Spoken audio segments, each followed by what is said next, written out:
America's closest allies are furious about Trump's tariffs, and now an unorthodox idea to go after him is gaining steam. Top U.S. allies like Canada and France are irked by President Donald Trump's tariffs. Some are suggesting they retaliate by targeting Trump's businesses.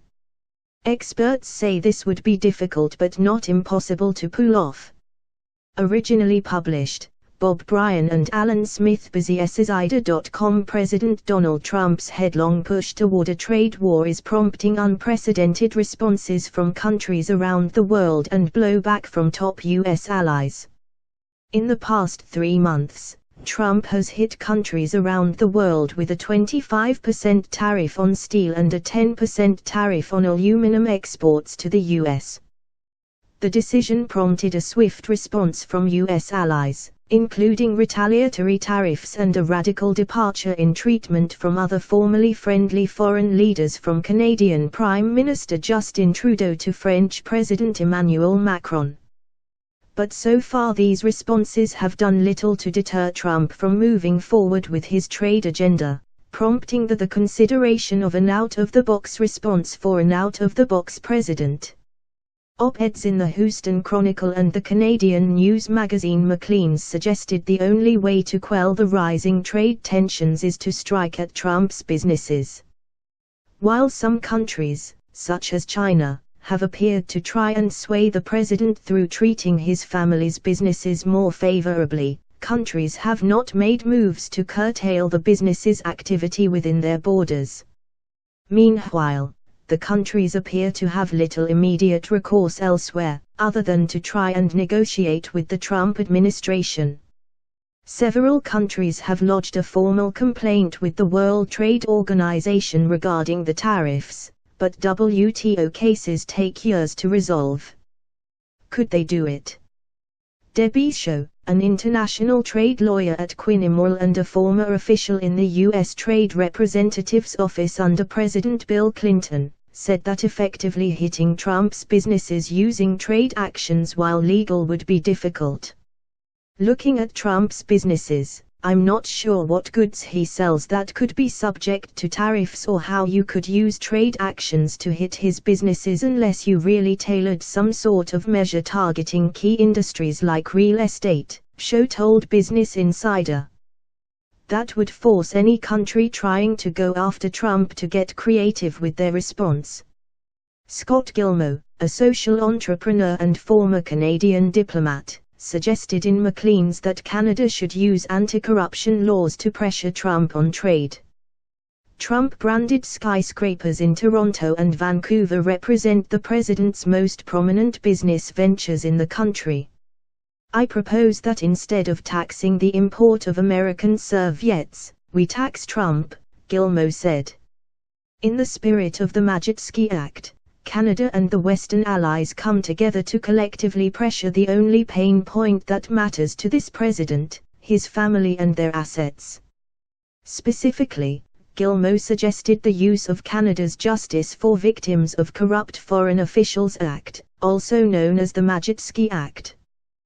The law was designed to punish foreign officials engaged in corruption by allowing the Canadian government to crack down on their businesses. Gilmour's suggestion picked up enough steam to gain the attention of Canada's lawmakers. Canadian Foreign Minister Chrystia Freeland, the country's chief trade negotiator, was asked about the use of the Magnitsky Act by Erin Weir, a member of the Canadian Parliament, during a question-and-answer session. We are now in a consultation period. We welcome ideas from all Canadians on what should and what should not be in our retaliation list, Freeland said. Brett Brew, a former U.S. diplomat and the president of the consulting firm Global Situation Room, told Business Insider that he doesn't expect such non-traditional responses to Trump's trade actions to be widespread. But he said there may well be efforts to scrutinize or tighten the screws on President Trump's companies. Countries could use federal and state investigations in the U.S. as a pretext to launch their own investigations of Trump's businesses. Other countries could slow approvals for trademarks, licenses, and other business deals, he said. I think the most effective avenue might be an attempt to restrict or review financing banks from their countries to his companies, ostensibly because some malfeasance was found, Brew said. This would certainly be an unconventional path for countries to pursue. Yet, as leaders continue to search for effective deterrents to a trade war, they may end up resorting to these kind of tactics. A last resort, trade law experts warn the move could carry danger for any country that attempts to go after the Trump Organization. Jesse Goldman, an international trade lawyer at the Canadian law firm Boardlader Gervais, told Business Insider that although using corruption laws to go after Trump's businesses is within the realm of possibility, it would require a government to prove that the Trump Organization is linked to business actively engaged in corruption. That would be an absolute bombshell. It would rely on someone effectively blowing the whistle on some of those past business dealings, Goldman said. Gilmour argued that the current investigations by U.S. law enforcement provides enough justification, but Goldman was not as convinced. It would definitely be salacious. It would change the dialogue very quickly, Goldman said.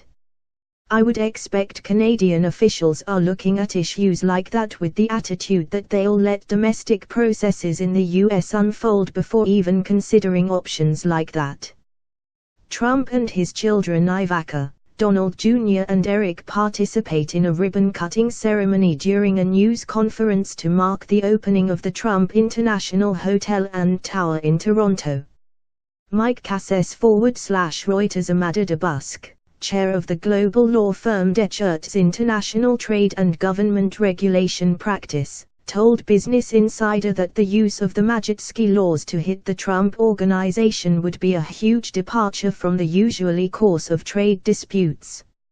It's something that certainly would be out of the mainstream in terms of what's been done before, DeBusk said. But DeBusk said such a move would not be totally unprecedented. She pointed to the Treasury Department's recent sanctions of powerful Russian oligarchs as evidence it could be legally justified. Lee Brastetter, a Carnegie Mellon University professor who served on President Barack Obama's Council of Economic Advisers from 2011 through 2012, agreed with Goldman. He told Business Insider that the only way a country could go about such sanctions against the Trump Organization would be if they could prove the sort of shady dealing that would provide a legal basis to take such action. The other issue, such a move would inevitably lead to irreparable damage on the US-Canada relationship. Sanctioning Trump directly would likely scuttle any negotiations to remove the current tariffs and could provoke substantial retaliation from the U.S. president. I see it as last resort, Goldman said. Even Weir, the Canadian MP who posed the idea to Freelad, admitted it would be uncomfortable.